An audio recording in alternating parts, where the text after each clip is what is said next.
The cliffs along the northern coast had been gnawed by storms for centuries, each wave peeling away another layer of time.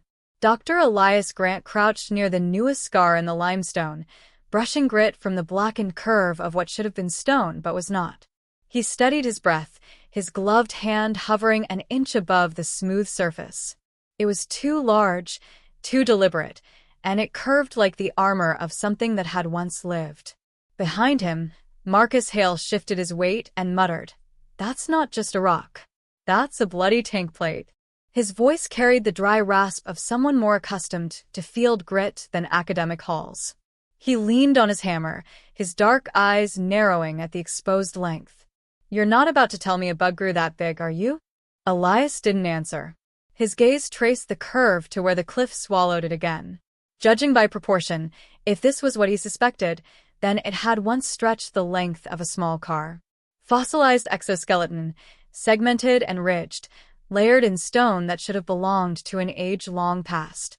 Yet here it was, resting in strata thousands of years younger than its kin should have been. A small drone buzzed overhead, its lens swiveling for a better angle. Adrian cross-controlled it from a tablet braced against his chest. His youthful enthusiasm made him almost giddy.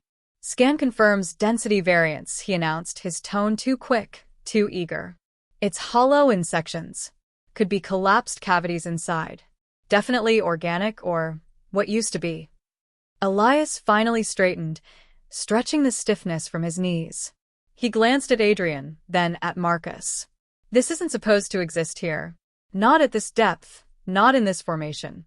It changes everything we thought we knew about arthropod limits." Marcus barked a humorless laugh. "Changes everything? Try breaks it clean in half. You're about to rewrite half a century of textbooks." Before Elias could reply, the crunch of boots on gravel announced Colonel James Rourke. His presence was heavier than the storm clouds bruising the horizon. Broad-shouldered, jaw squared by years of command, Rourke looked at the fossil with the same cold appraisal he might give a battlefield. "You're certain it's a fossil?" His tone was clipped, businesslike, no trace of wonder. "As certain as science allows without full extraction," Elias answered, unwilling to bend his awe to military brusqueness. "It's arthropod structure, segmented plates, consistent with millipede morphology. But the scale is..." "Impossible," Marcus interrupted. "That's the word you're dancing around." Rourke's eyes flicked toward him but returned swiftly to Elias. "Impossible isn't in my vocabulary. What matters is whether this has implications outside your academic circles." Adrian lowered his tablet slightly, hesitant. "Sir, scans picked up trace minerals embedded along the outer ridges. The pattern's unusual, too ordered. And there's a low-level energy anomaly we can't explain." Elias frowned. "Energy anomaly?" "Yeah," Adrian said, biting his lip. "Something's giving off a measurable signal. Weak, but real. It's not just dead rock." The wind tugged at the tents flapping along the ridge above, carrying with it the smell of rain. Elias felt the weight of the moment pressing into his ribs. Fossils didn't radiate, didn't emit signals, didn't hum faintly when scanned. Yet the data glowed on Adrian's screen, undeniable. Marcus exhaled, running a hand over the stubble on his jaw. "So, what are we saying here? A bug the size of a sedan, fossilized where it doesn't belong, humming like it swallowed a battery? I'm not sure I like where this is going." "You'll like it even less once command hears," Rourke said flatly. "This site is classified effective immediately. No communications leave here without my authorization. Do you understand?" Elias bristled. "Colonel, this is a scientific discovery. Secrecy only delays progress." Rourke's expression didn't shift. "Progress isn't my concern. Containment is. If there's something in that cliff that doesn't follow the rules, it's a potential threat until proven otherwise." The tension drew tight between them, unspoken but palpable. Adrian looked from one man to the other, his fingers hovering over his console. Marcus gave a low whistle and muttered, "Looks like your bug just crawled into the wrong set of eyes." Rain began to spit, droplets ticking against helmets and stone. The storm rolled in with theatrical timing, thunder rumbling across the sea. Adrian launched the drone higher despite the weather, its whirring lost in the wind. On his display, the imaging cut deeper through the stone layers, forming a ghostly silhouette of what lay buried. Elias leaned closer, his breath catching as the outline grew sharper. The creature's length stretched in long, armored sections, its legs curled inward like frozen claws. But more startling than its size were the irregular shapes lodged within its chest cavity, shards of material that refracted the scan in unnatural patterns. "That's not bone," Adrian whispered. "And it's not stone either." The image wavered as lightning cracked across the sky, but the shapes were unmistakable. Metal fragments, angular and sharp, embedded where no natural process could have placed them. Marcus's jaw tightened. "Well, gentlemen, looks like our bug was chewing on something it shouldn't have." "No," Elias said, his voice low, almost reverent. "It wasn't chewing. It was fused. These aren't foreign objects trapped inside. They're part of it." Rourke's gaze sharpened. "Explain." Elias tore his eyes from the screen and looked at him directly. "I can't explain, not yet. But if this scan is accurate, then we're not just looking at a fossilized millipede. We're looking at something altered, something that didn't belong to Earth as we know it." The wind roared, pulling at the tents above until one collapsed in a shudder of canvas. Soldiers scrambled to secure the camp, their shouts half swallowed by the storm. But within the circle of men at the cliff's edge, silence stretched taut. Each of them understood, in his own way, that the discovery had shifted from curiosity to consequence. Adrian closed the drone feed, his hands trembling. "Dr. Grant, Colonel, whatever this thing is, I think it's been waiting a long time for someone to find it." Rourke's jaw clenched, his silhouette etched by a flash of lightning. "Then let's hope it stays asleep." Elias looked once more at the shadow preserved in stone, and unease curled through his chest. He had sought truth, not secrets, but now the truth seemed darker than stone and older than fear. The storm swallowed the site in sheets of rain, and the fossil remained buried, patient, as if listening. The storm passed overnight, leaving the camp drenched and raw. Pools of water gathered in footprints, and the sea still raged below the cliffs, but the men returned to their work with the grim energy of those who knew something had shifted. The fossil no longer felt like a scientific marvel. It had become a question wrapped in dread, and every glance at the dark curve of its armor carried a weight none of them voiced aloud. Elias Grant directed the extraction with deliberate precision. His hands moved steadily, though his thoughts raced. Each fragment removed from the cliff face revealed more of the colossal body, its segments locked together like plates of ancient armor. He had uncovered many fossils in his career, but never one that seemed to resist exposure, as though time itself guarded its secrets.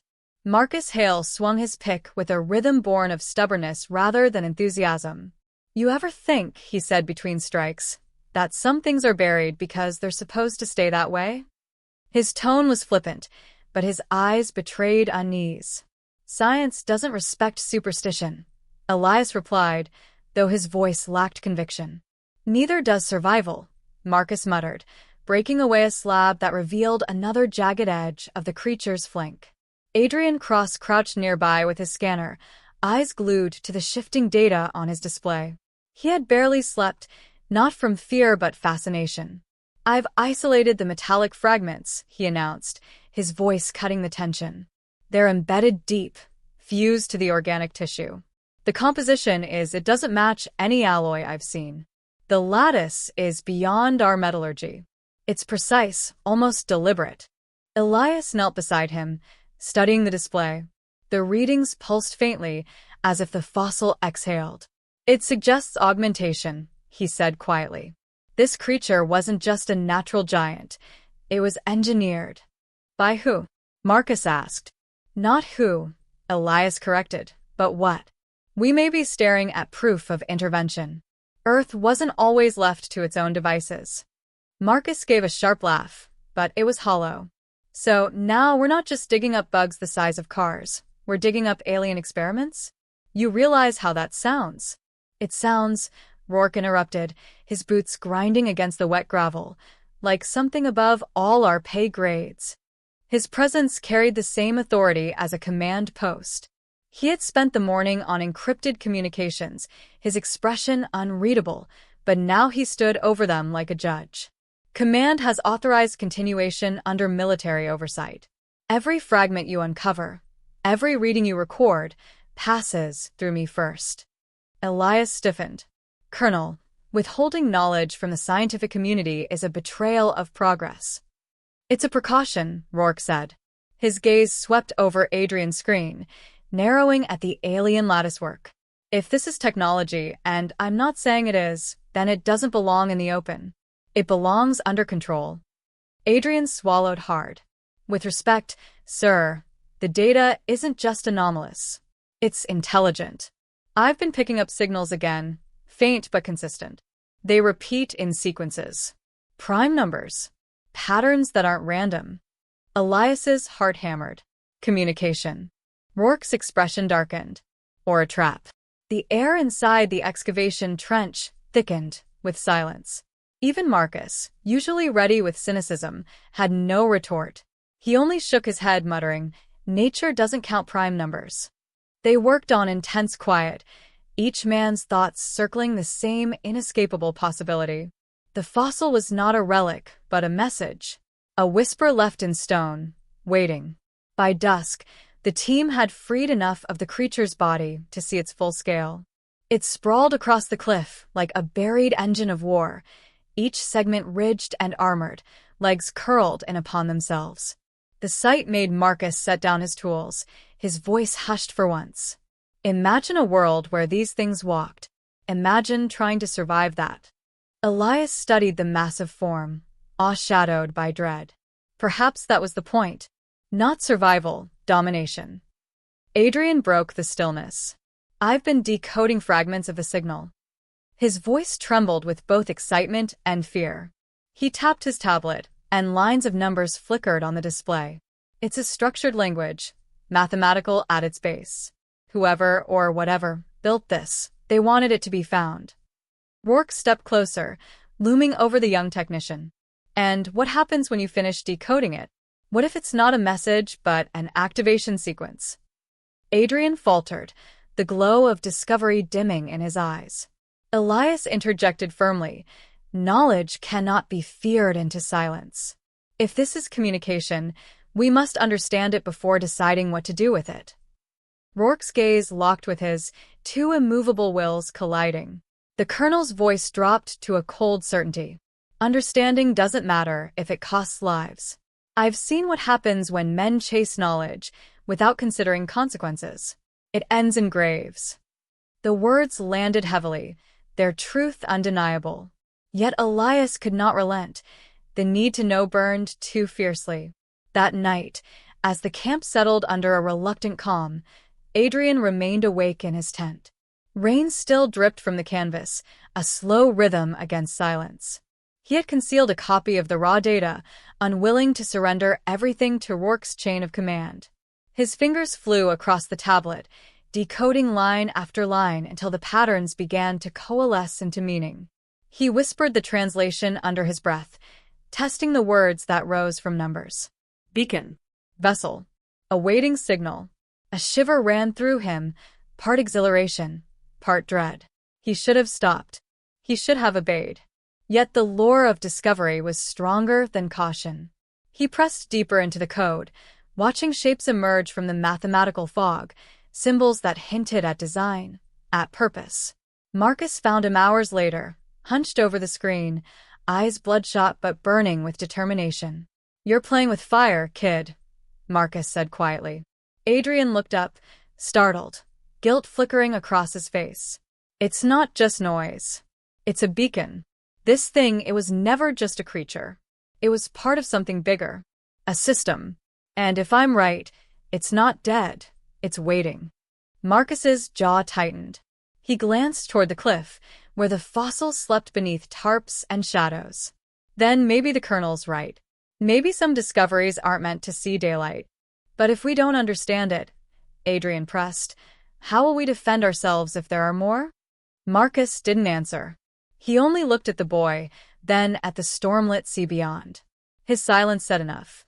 Understanding was dangerous, but ignorance could be worse. By dawn, the men would gather again at the fossil's side, their fates tangled in stone and secrets. The message was no longer just buried.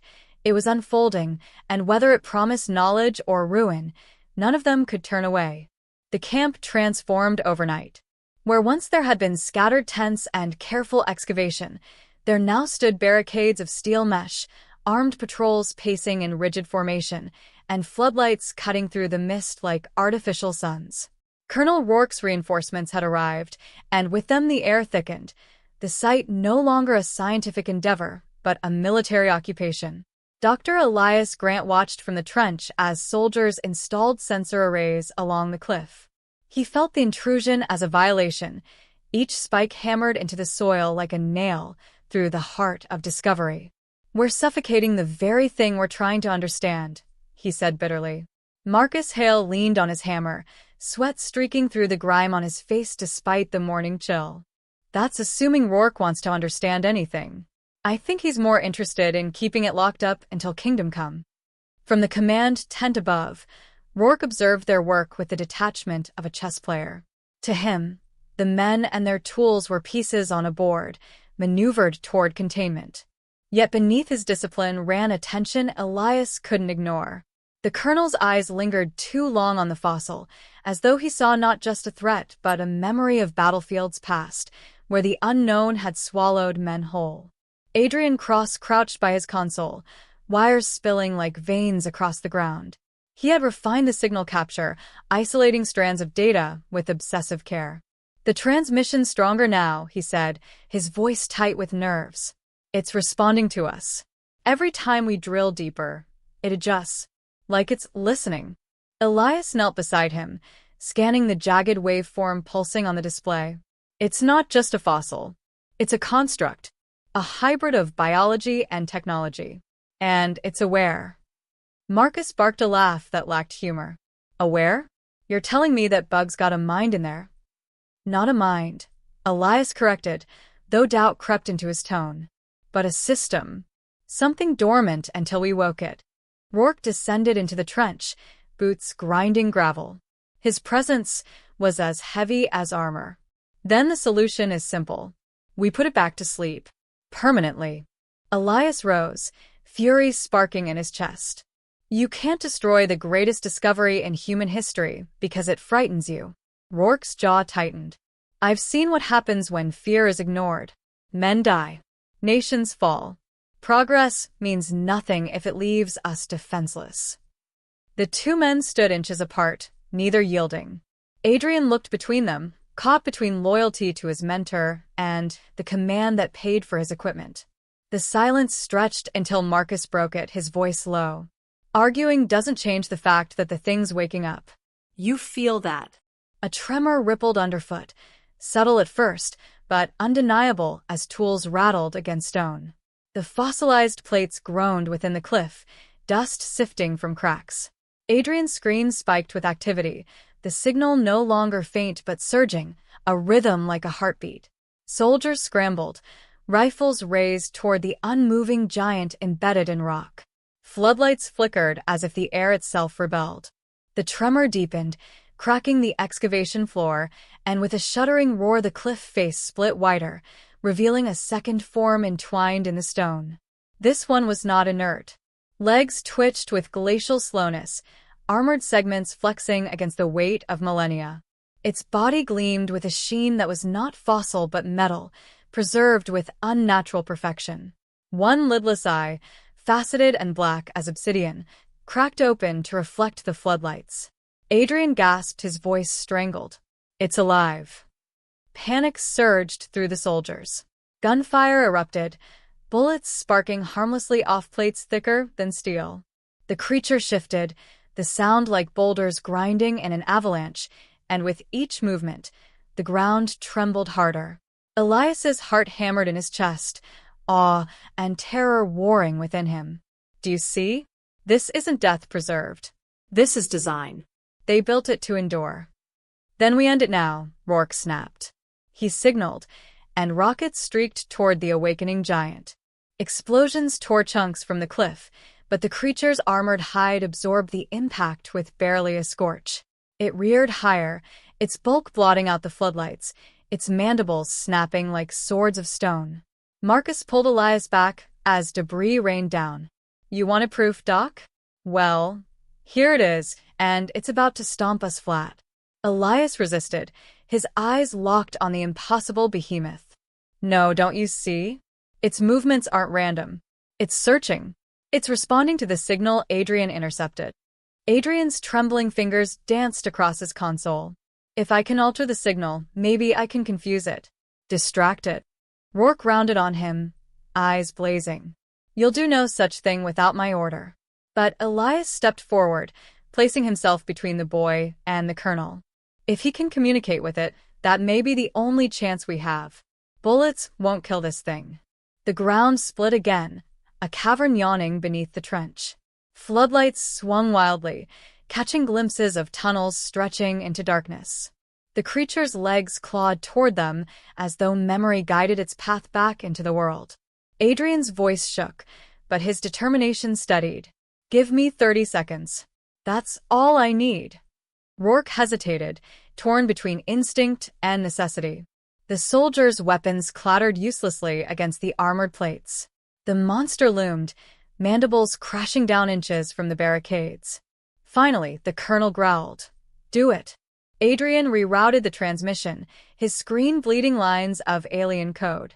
The signal surged outward, not a call but a command rewritten in human hands. The creature paused, its limbs shuddering mid-strike. The ground stilled. Soldiers froze, their rifles trembling in their hands. Elias whispered, "It's listening." Adrian's eyes blazed with desperate triumph. "I think I can redirect it. But there's more. The signal isn't just controlling one. It's connected to others. Dozens, maybe hundreds, buried deeper." The revelation chilled them all. The tunnels gaping beneath the cliff were not natural.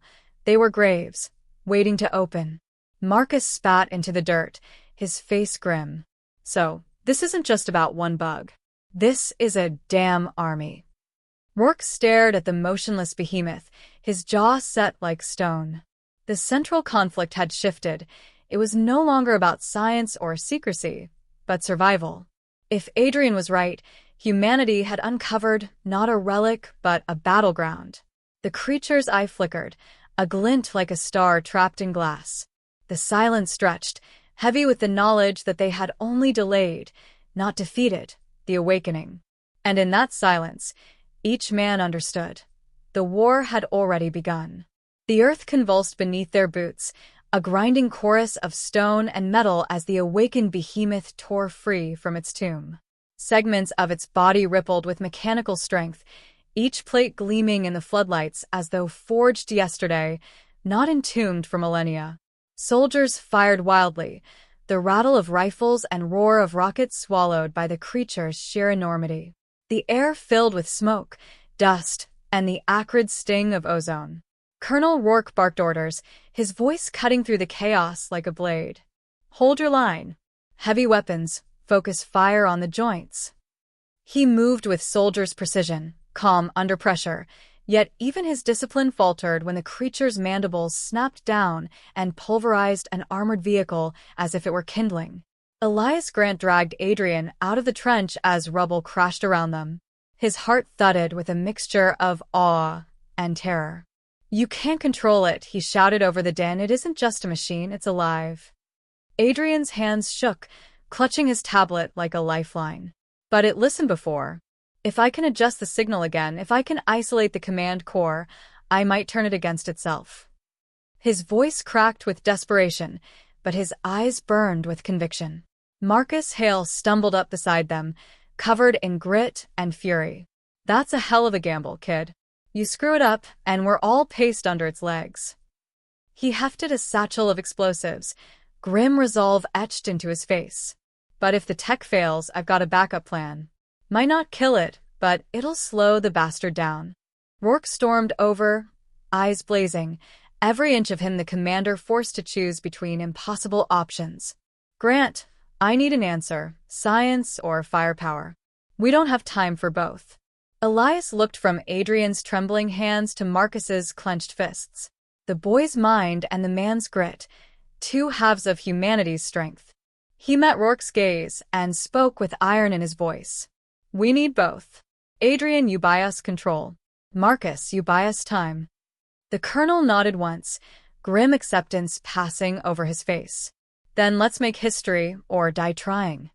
The plan unfolded in a blur. Marcus led a squad of soldiers into the tunnels yawning beneath the cliff, planting charges along the supports where the creature's legs dug deepest. He moved with the unshakable pragmatism of a man who knew every second counted. Sweat stung his eyes, but his hands never faltered. Above, Adrian's fingers danced across the tablet, rewriting alien code at a pace that seemed impossible. The signal pulsed outward, a ripple in frequencies not meant for human hands. His screen flared, showing the alien lattice buried within the creature's chest. There, he cried. That's the core, its brain, its power source, both at once. Elias gripped his shoulder. Then sever it. Now. The beast lurched forward, a leg crashing down where soldiers had stood moments before. Rourke's commands drove them to scatter, regroup, fire again. Every weapon at their disposal seemed like a child's toy against the living fortress. Yet they held the line, not through strength but sheer will. Marcus's charges detonated deep underground. The earth heaved, tunnels collapsing in thunderous cascades. The creature staggered, its balance disrupted, its movements jerking like a puppet with cut strings. That's your window, kid. Marcus shouted through the calm, his voice rough but triumphant. Adrian seized it. His code pierced the alien sequence, his hands steady now, his fear burned away by focus. The screen flared red, then white. The creature froze mid-motion, mandibles clattering uselessly in the air. Its faceted eye flickered, dimmed, then blazed again in violent resistance. It's fighting me, Adrian gasped, sweat dripping down his temples. It doesn't want to let go. Then push harder, Elias urged. Show it humanity isn't prey. Adrian's jaw clenched. He rerouted power, overriding with raw human improvisation, forcing chaos into the perfect alien patterns. The signal screeched, feedback tearing through his headset, but he held firm. With a final keystroke, he severed the connection. The giant convulsed. Plates split, sparks gushed from fissures in its armored hide, and its shriek rattled the very air. Then, with a crash that shook the cliffs, it collapsed into ruin. Segments of its body smoldered, glowing with alien fire before cooling to ash and silence. The battlefield stilled. Soldiers lowered their rifles, disbelief etched into their faces. The sea thundered against the cliffs, as if marking the end of an ancient rhythm. Rourke stood at the center, chest heaving, eyes locked on the smoking carcass. We killed it, he said, but his tone was grim, not triumphant. Adrian sank to his knees, exhausted, clutching the tablet as though it had stolen part of him. Not killed. Disconnected. It wasn't just one. There are more. I saw them in the code. Hundreds, maybe thousands, buried deeper across the world. Silence fell heavier than the dust. Marcus emerged from the tunnels, soot-covered but alive, his grim smile barely holding. So, this was just the warm-up act. Elias stepped forward, his voice steady though his heart trembled. Then humanity must prepare. We've faced creatures designed to be unstoppable, and yet we stopped them. Not with alien perfection, but with human imperfection, adaptability, stubbornness, courage. That's our strength. Rourke's gaze lingered on him, the soldier and the scientist finally aligned. Then we prepare in secret. The world isn't ready to know it's a battlefield. No, Elias said firmly. Secrecy leaves us blind. Knowledge arms us. Publish the truth. Let humanity rise to meet it. The colonel's jaw tightened, but for once, he didn't argue. He turned away, shoulders heavy with the burden of command. Adrian, still trembling, lifted his tablet one last time. The final lines of code shimmered across the screen, a message hidden beneath the alien lattice. He translated aloud, his voice quiet but clear. Test subjects viable. Phase 2 deployment incoming. The words hung in the salt-stained air, each syllable a promise of storms to come. The men exchanged no comfort, for none could be found. Yet within them all, a fire kindled, the recognition that humanity had been weighed, tested, and found ready to fight. The cliffs lay broken, the sea roared eternal, and beneath the fractured earth, silence waited only for its chance to awaken again.